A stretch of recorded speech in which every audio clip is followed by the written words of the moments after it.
Royal Air Force, where, because of Charles de Gaulle relations with Churchill, were organized quite swiftly the Free French groups, fighter squadrons like the Alsace in 341, like the Ile-de-France, and some French pilots rose to prominent positions, just like René Mouchotte, who was aligned in the desert in Arizona, for instance, where you could buy them for $25,000 a piece, a almost brand new DC-3, and that's how all the world's airlines started again. The DC-3 was developed widely equivalent to the early DC-2. DC stands for Douglas Commercial, so the second Douglas Commercial design. The DC-1, there was just one built. The DC-2 was reasonably successful, and it was the DC-2 that came in second in the England-Australia race in 1934, behind the de Havilland Comet. But of course, the DC-2 did the race with a full complement of passengers. So it was a very successful aeroplane. It was the first wide-bodied airliner was the DC-3 or DST. It stood for Douglas Sleeper Transport. Now, it first flew on December 17th, 1935. 32 years to the day after the Wright brothers. So it's just 30. A gentleman who's sitting next door and who flies it from time to time, of course, he'll fly it tomorrow, and he owns an airline.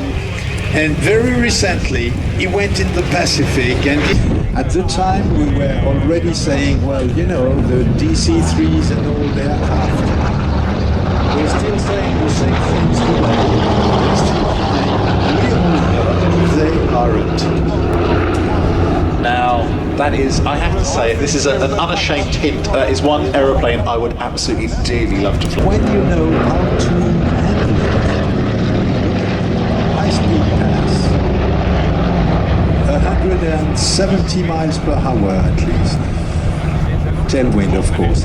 Well, once you got the trick of flying the DC-3, it becomes just nearby. It's a happy aircraft. And what a beauty, and they do, by the way, a fantastic job of displaying a DC-3. I've never seen a pair of DC-3s being displayed that way.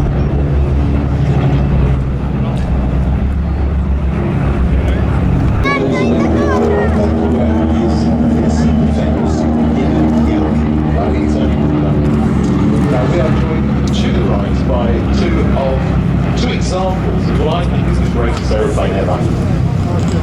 The most important aircraft in history, the one which invented air transport. Commercial aviation happened because of the U-52. We saw one example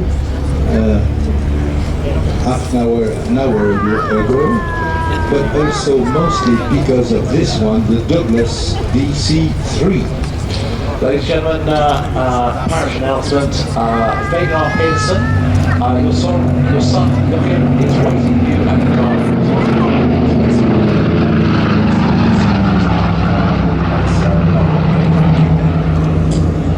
Look at that. Normally when somebody... DC-2 was developed into the DC-3, so the Douglas Commercial 3,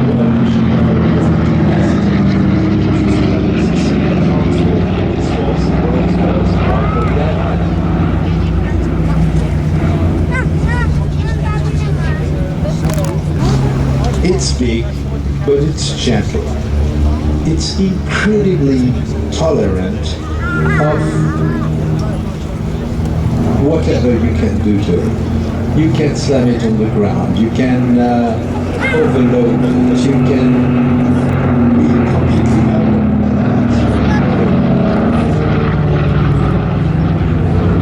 Nevertheless, it will fly on. DC-3s have been known to perform roof in it. And look at the design of the aircraft.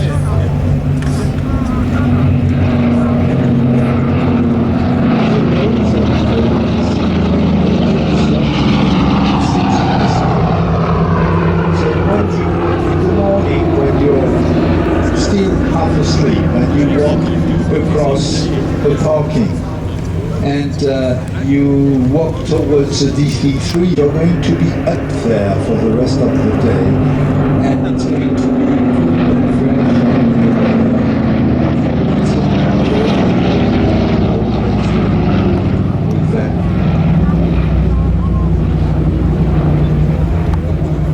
Listen to the sound of the Pratt & Whitneys. Well, you know it's going to be a good day. Historical aircraft collection in Europe. And also the man behind the idea of Flying Legends. This massive air show devoted to aviation history, which is absolutely important.